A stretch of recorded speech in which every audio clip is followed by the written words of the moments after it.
Yo, what's good, y'all? Welcome to Sidebar Saturday. This sidebar is really about what happens when power moves sloppy across politics, culture, media, and systems, and everybody else gets left dealing with the fallout, right?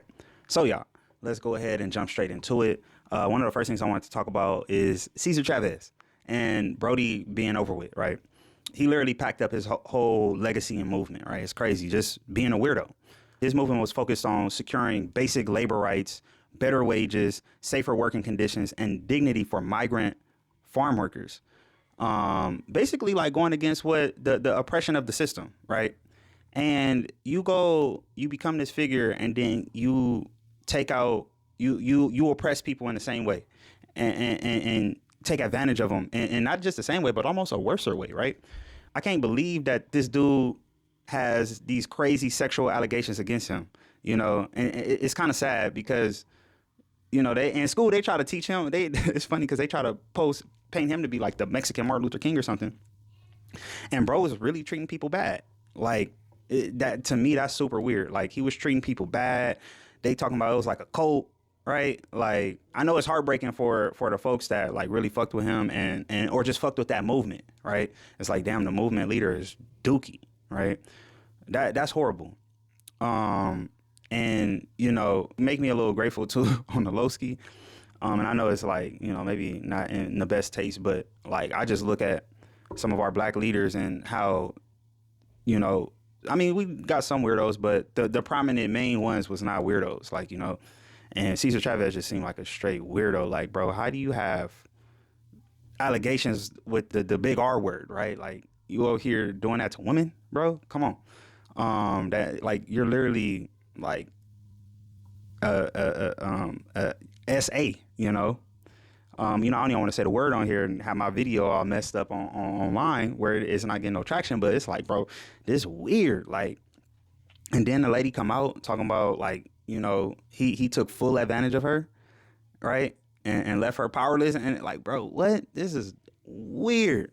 Right. And so now it's really like forcing a reckoning between his public legacy and his private harm, right? Because, a lot of his work also set like the foundation for a lot of the migrant worker framework that we have today, right? And so with that being said, and then it's like he's an abuser though.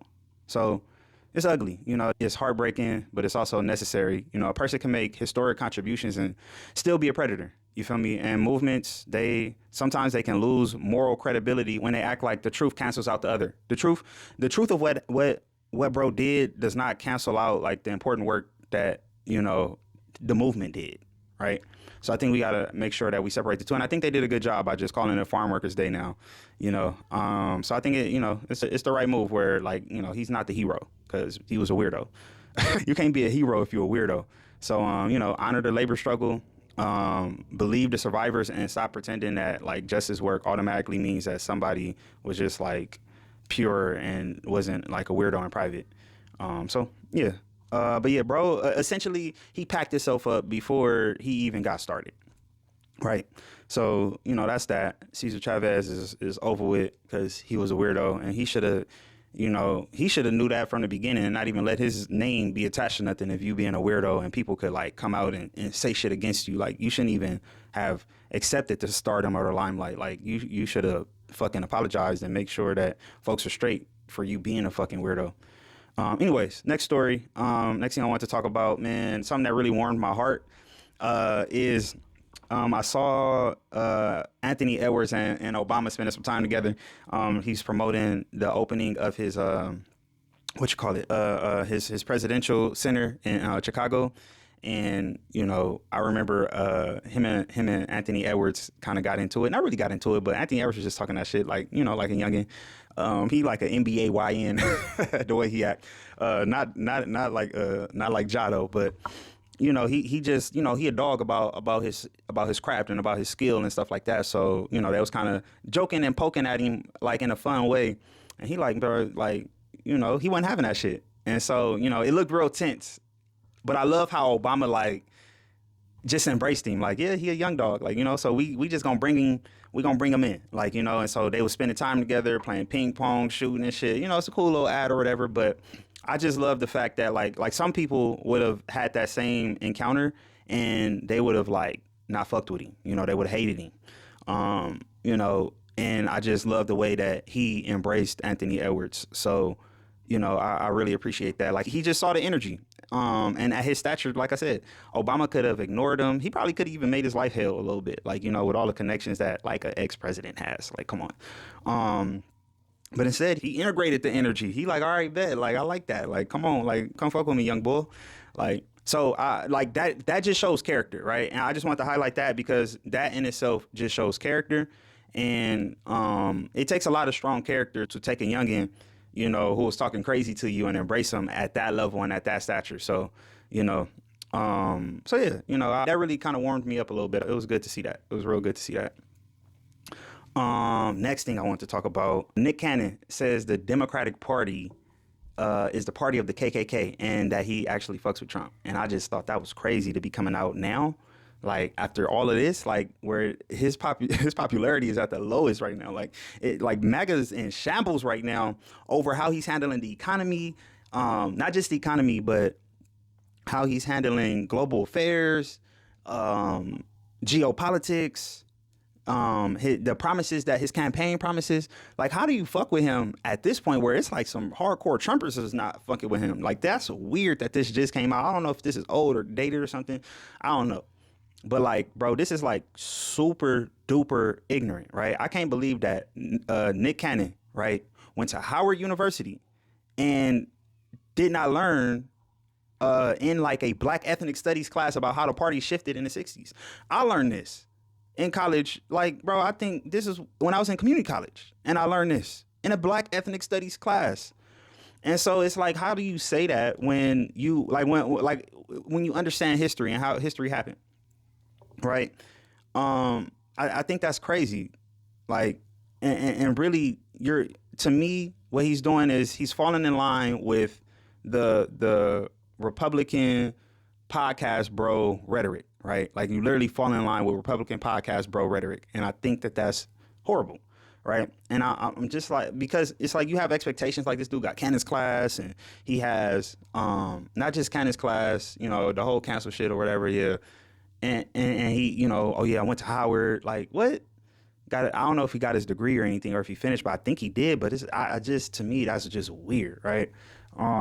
Because on one end, bro, he be sounding hella smart. Like, like he really know what he talking about, and and it is really open minded, right? Like with the Kenneth class shit, like. I like open-minded people, even though like you can explore ideas and concepts and stuff that might not be like 100% on point and all of that. You can explore them because there may be grains of truth in those concepts and in those frames. So I like open-minded people because they find truths. But I just feel like this was a horrible like left, right, wrong turn somewhere, right? And low key is not just open. That's not even open-minded. Like, that's like dumb-minded. Right? Like, when you completely just neglect history and whatever you probably learned and just went in with, oh yeah, did all the podcast bros are saying this and I respect maybe one or two of them, so I'm going to say it too. It's crazy. That's crazy. Because I fuck with Nick. I ain't gonna lie, I fuck with Nick heavy. Like, I love Wildin' Out, right? Like, I will laugh all motherfucking day to some Wildin' Out, and even, I respect what he's built. I respect the entertainment mogul that he is, but this is not it, right? I would have thought that he had a little bit more in his educational toolkit to navigate around that Republican podcast bro propaganda and, rhetoric. And then to say you fuck with Trump after all the threats to erase Black history and try to get rid of the African American History Museum, the major DEI crackdowns that disproportionately affected the employment of black women employment, that's completely absurd. And so I'm just like, bro, what the fuck? Nick, what? Like, him out of all people, like, I get, like, certain people, you just, like, okay, you don't even have enough, like, information and understanding of history to, like, be able to navigate a lot of this propaganda that's going on. But it's like, when you look at somebody who poses as, like, educated and smart and a mogul and all these things, you understand all these different systems and all this shit going on, and then to say that is kind of weird. I don't know, like, are you trying to just align yourself with him so he don't go after you or something like that? I don't know. But I think, like, further of what he said, like, Black people shouldn't move through politics like the Democrats automatically on our vote, of course, right? but like aligning yourself with folks that want to discredit and erase you and whitewash your history and everything else, it don't even align with his brand, right? Yeah, I don't know. Like, again, I think black people need a new party. Like, let's talk that part where there's a need for an entirely new party. Like, let's talk that before we talk going fucking with the Republicans and Trump, right? Because they shit fucked up too, and it's weird as fuck. And, you know, like I said, I'm not even a Democrat like that. Like, you feel me? But I'm damn sure not a Republican, damn sure not a libertarian. You know, I'm a human valuist, black valuist, like put an asterisk next to it, black valuist. And, you know, we'll talk more about that as we go. But that's my whole little socio-political economic framework that I've built, because none of the frameworks actually fit me. But I'd rather see some shit like that than to see some shit like this. You feel me? You know, because, yeah, that shit is whack, right? Because the real issue is not whether the real issue, right, that he's really trying to get at is whether black people are building an independent framework, independent political framework, right, instead of just aligning ourselves with one side or the other side. And that's the conversation that needs to be had, not, oh yeah, who you teaming up with? Oh yeah, you with Trump, blind loyalty. Yeah, forget the blind loyalty to the Democrats. You know, you got to go to the other side. No, create a new side. But yeah, also, like, there's also a difference, right, between correctly diagnosing Democratic failure, right, and incorrectly diagnosing, incorrectly romanticizing Republican intent. Right. Like, they tell you these stories. Oh, yeah, Democratic Party is a party of the KKK. And, the Republicans did this and they were for these type of bills like that's you're missing an important context. And then you're going to let them kind of back you away from even understanding history. They don't like history because history always, it tells the truth. Right. So, yeah, I don't know. I get it. Right. Democrats have been weak. They've been performative. They've been extractive. They've been manipulative. Been all these things with black voters. And so we get it. But that does not automatically mean that Republicans are operating in our best interest either. Right. A lot of people, they make that leap because the disappointment can make the alternative feel honest. But that is just not the case. Right. Are both parties power machines and all, they want power and they want like their ideology or whatever to come to fruition so they can have more power on their side? Duh. But it's just weird to flatten history into this mean politics shit that we got going on. So yes, bro is naming a real issue that black people need a political framework that we follow, but it's just sloppy to go side with the other side. It's just sloppy. That's sloppy as fuck to go side with the other side. Like, yeah, I'm gonna go side with them, and I'll fuck with Trump and da-da-da-da. Like, bro, he's destroying shit, bro. America's on a decline. I'm gonna get into that a little bit later, but because of, like, he's exacerbating the decline. You feel me? So, it's sloppy, it's oversimplified, and I just don't get how somebody who is like Howard educated, a Howard educated black man don't understand these things. So, hey. All right. Next thing I want to talk about. Oh my God, this is crazy. Social media should have massive guardrails around it, right? And I think we failed miserably as like a society in America to not rush to do this. Right? Social media, like, it hasn't had the proper guardrails, and I feel like we should be treating social media, getting the proper guardrails around it, similar as we treat AI right now, where everybody's like, oh my God, AI needs regulation. We need to figure out AI regulation before it like destroys the economy and all that. And it's like, get it. You guys want to regulate AI because of how it's going to impact the economy. Y'all did not want to regulate social media because it just affects people. Right. So that almost tell you, like, again, profits over people. They don't give a fuck. But then it's like, oh man, if AI takes up all the jobs and people can't make money, then they can't buy my stuff. They can't pay for this. They're not going to be interested in ads because they're not going to be able to afford anything. So now we have to figure it out. But social media done fuck society up so damn bad. And, they've been able to lobby themselves out of, whatever regulations that need to happen to make sure that we stay intact as just like humans. So, it's hella weird, right? It's kind of becoming a net negative to society almost. Like, you got people like, instead, like, not even really creating real value. Like, niggas is like pranking people and shit for like money, from social media, basically, for fame, right? It's like fame and money is like the biggest thing that folks are trying to grasp onto. Like nobody wants to be good at anything or do things now, and that issue probably has persisted a while, but social media has definitely exacerbated it, because like this shit is weird, right? Because it's like the manipulation of attention combined with the aspects of the brain, like neuroplasticity, it just don't go together, right? Because what they say in neuroplasticity, neurons that fire together wire together. So if they are manipulating your attention, right, they are like manipulating the way that your neurons are firing.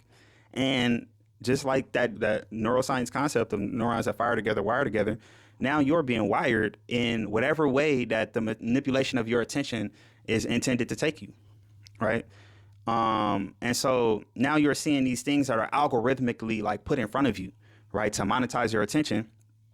And now like they're like social media is like reshaping your brain, and it's like they're taking no accountability and responsibility for that at all whatsoever. And now we are seeing the negative effects of it, where folks are like depressed, and society is in a decline, and folks, everybody wants to be an influencer, but nobody wants to do anything positive. And it's like social media, the other side of it is that social media could be such a great, powerful asset for society, like an incredible asset for society. And it could make folks like want to do something special and big and become this and become that, to be strong and powerful and healthy. Like it can do all of these things, but because they trying to manipulate your attention, so that way they can get the most eyeballs, so that way they can sell the most ads, so that way they can sell the most money.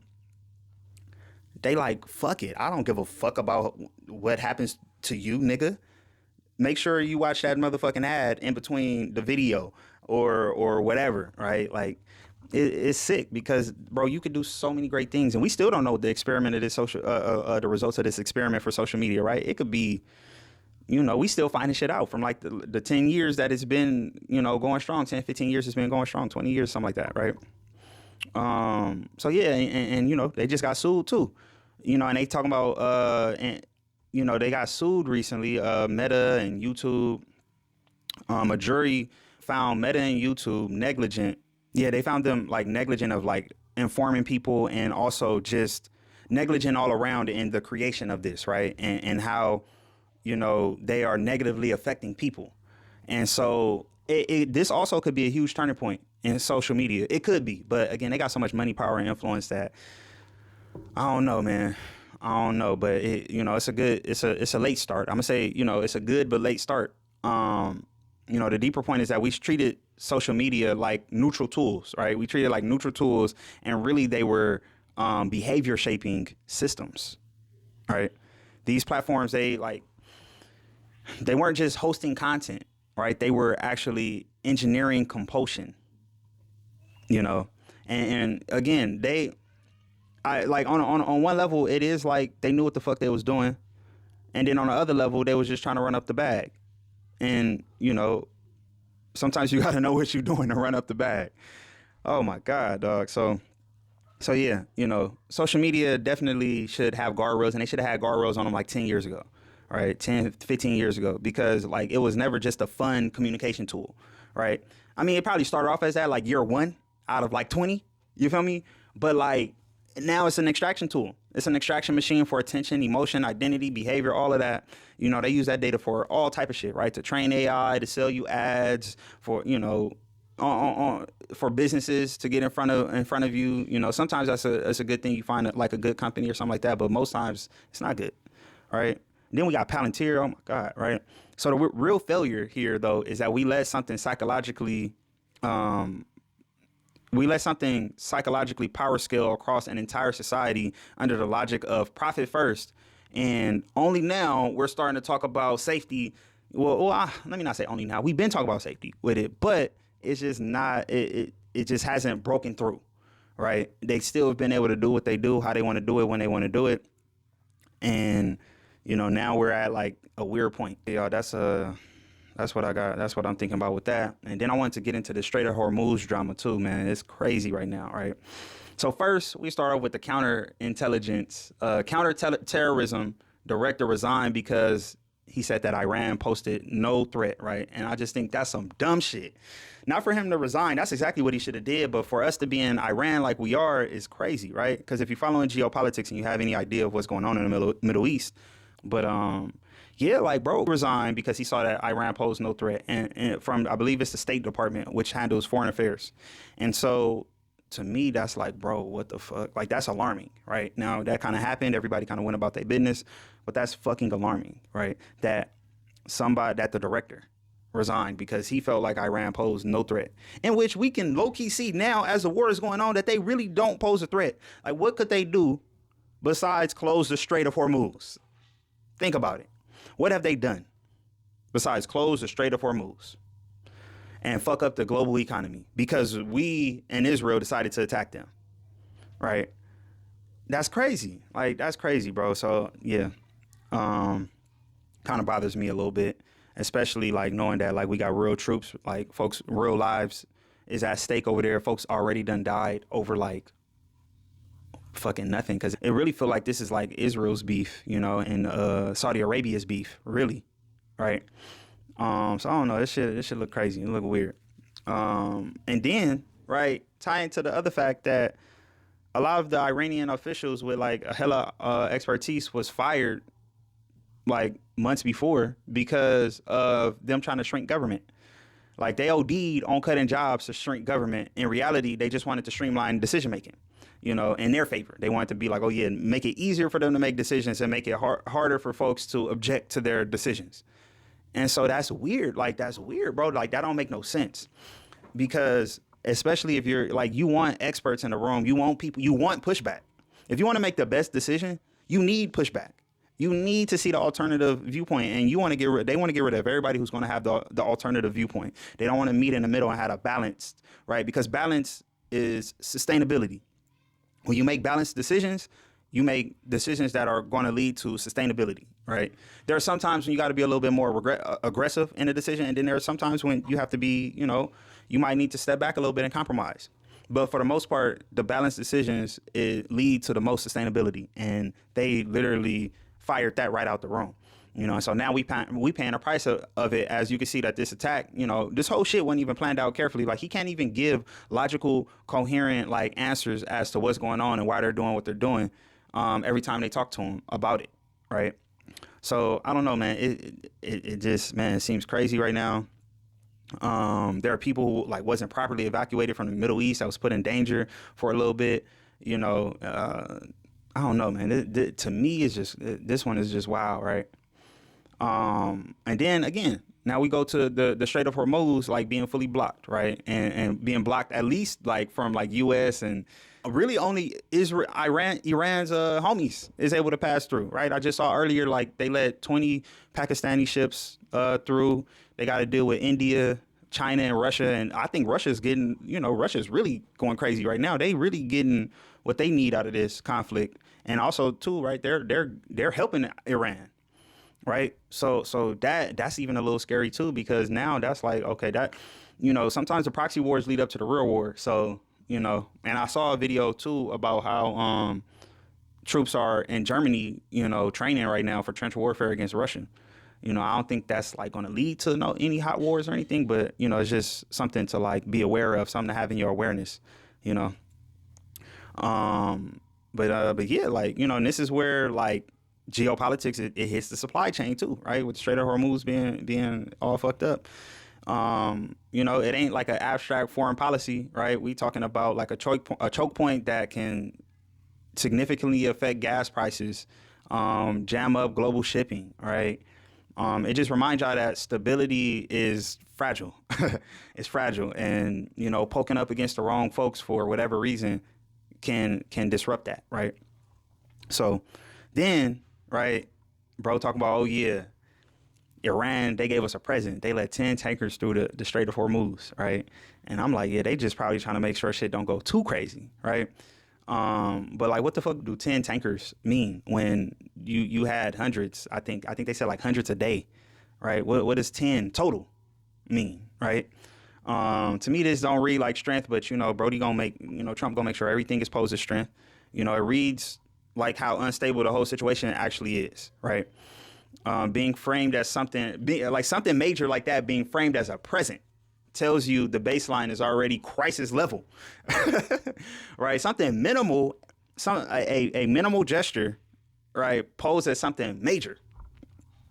Man, like I said, it don't seem like this shit was planned out. It doesn't seem like this shit was planned out at all. This seems so dumb to me, right? Because then the logic was like, oh yeah, they started the war and everything because to get rid of stop their ability to produce a nuclear weapon. But then of course we got Netanyahu saying that they 2 weeks away for the last 30 years or something like that. So that's already iffy. I can't believe that until I see it directly. I got to see the bomb. I don't want to see that, but I'm saying like he already discredited himself up to this point by continually saying that shit, right? So I don't buy it. I don't buy it at all, not one bit, right?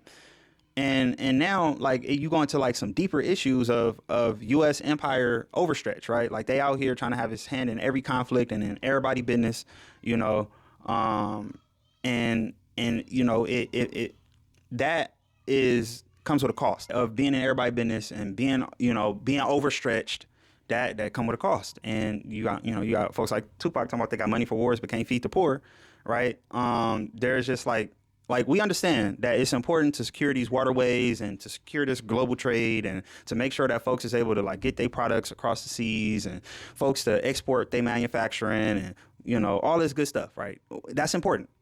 Manufacturing, gas, natural resources, all of that. We understand that that's important, but there comes a point where like being stretched thin is going to cost you. And I think like we're at that point right now where it's actually costing us, you know, and it's like a big like addiction to control almost that like the United States has that you can see, you know, because, you know, the biggest thing is like the pattern of overreach. It has, I mean, in all cases, right? In all cases, whether you in business, you a teacher, you a plumber, whatever, when you stretch too thin and whatever you're doing, you're going to lose like your strategic, your financial, all of those edges, you kind of lose them because you're not able to focus, right? So I don't know. We'll see how that goes. And yeah, y'all, like, you know, and then just kind of moving on, you know, it's a real danger, right? Too, of like foreign policy and any type of policy being driven by like ideology.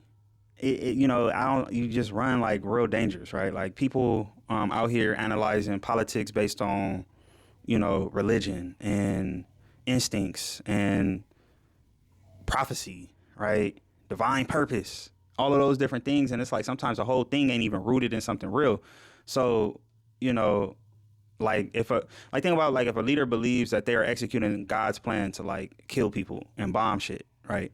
That is significantly weird and just out of touch and like, nah, you know, because then what happens is like the normal political restraint, it disappears because now, you know, you have somebody like, because God reigns supreme over all, right? And so if he does, then if a person just in their head, right, no divine intervention, God not in the spirit, in the flesh, and multiple people saw it or whatever, nah, just like in your mind, you like, yeah, I'm about to do God's will and bomb the fuck out this country. You know, political restraint is gone. And yeah, diplomacy, all that shit is out the window. So, you know, you gotta be careful for that shit too. Like, you know, you cannot, you know, you gotta be careful for that. You gotta understand it. Because everybody's looking at things through different lenses. And, you know, again, one of the last things I want to talk about, too, as far as, like, policy being driven by, like, ideology, also, like, ego, right? Because a little bit of that is ego as well. Because now it's like, okay, the escalation instead of strategy, right? Like, we got to escalate because this is what either your ego's saying or what God is saying or, like, a little bit of both, right? When in reality, it's not even true. And so, you know, people like, because then what happens is like people in power, they prioritize looking strong over being smart, right? Like we can see this happening right now, even in our government. Like the folks in power, they're prioritizing looking strong over looking smart. You can see that with the Secretary of the Department of War, P. Hegseth. Like, bro, just want to look strong, right? I don't see him like I don't know. He don't seem like he wants to be smart and strategic. Like he looks like he gives off like, yeah, I just got to be the macho man, you know. And it's dangerous because like war becomes a stage, And when war becomes a stage, like or better yet, like when war becomes a stage for ego, ideology, and proven toughness, right? Regular people pay the price, and they pay the price in gas, groceries, not just gas and groceries, but also your family members who are overseas in the Strait of Hormuz right now on the naval ships, and getting ready to be deployed out to Iran for what, right? Everybody suffered because like now it's your stage to prove how tough you are, prove how strong you are. That's not what this is about. And I'm not saying like folks in the past have done it. I'm just talking about now, right? Because folks in the past, you can talk about Bush and everybody and the costs that we ended up having to suffer from that, So yeah, too much of this feels like powerful people just trying to win a masculinity contest with missiles, right? That's basically what this feels like. And so one of the last things I want to talk about is the United Nations votes to recognize the transatlantic slave trade and enslavement of Africans as the gravest crime against humanity. So, what I love about this too is that, like, I mean, don't get me wrong, finally, right? Finally. But then, and I say finally too, because, my folks, right? I did my genealogy and, my folks come from plantations in Louisiana, right?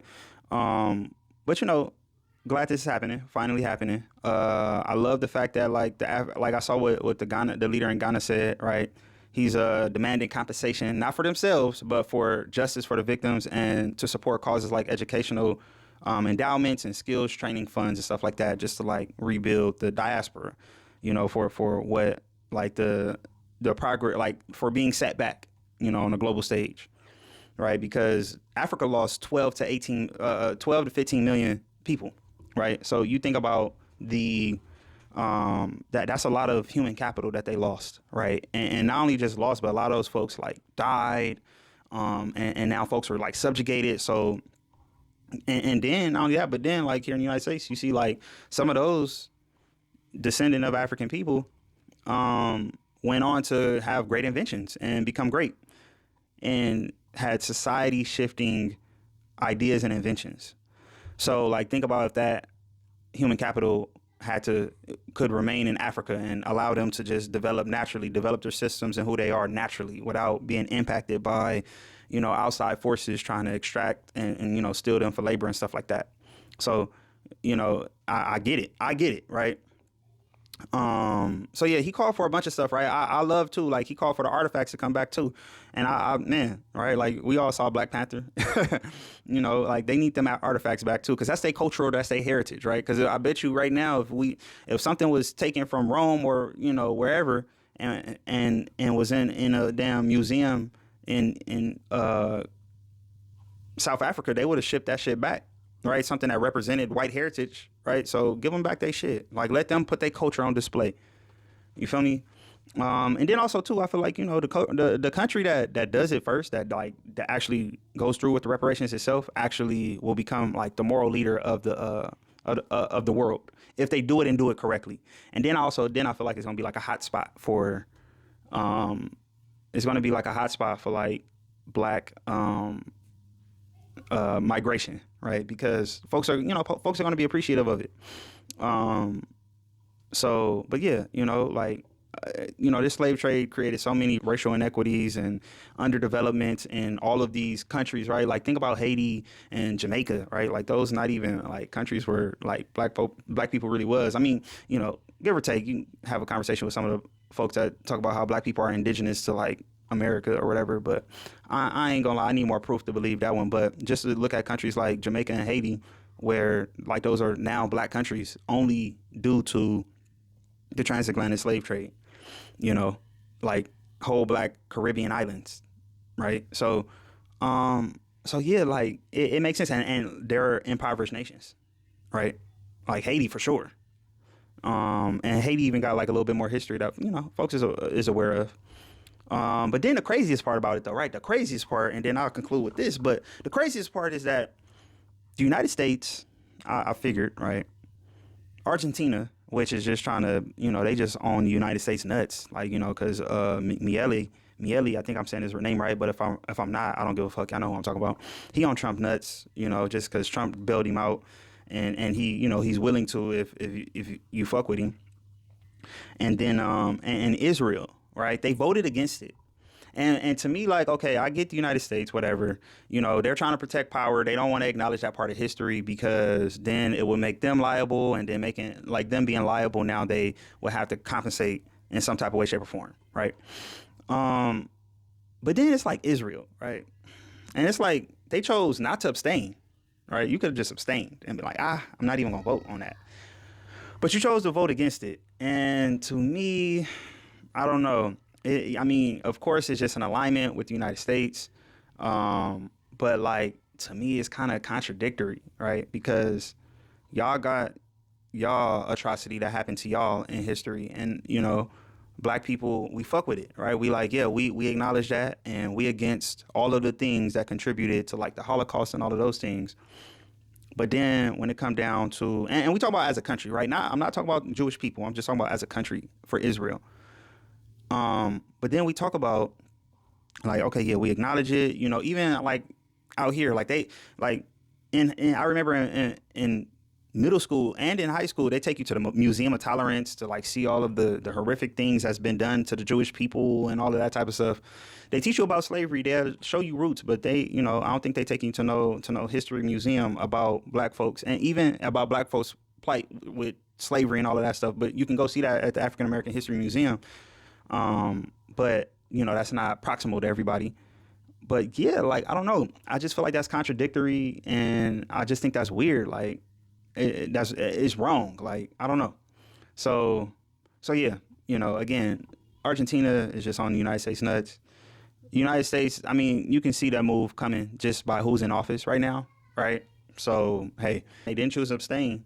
They chose to vote against it. And I just feel like that's weird. I don't really like that.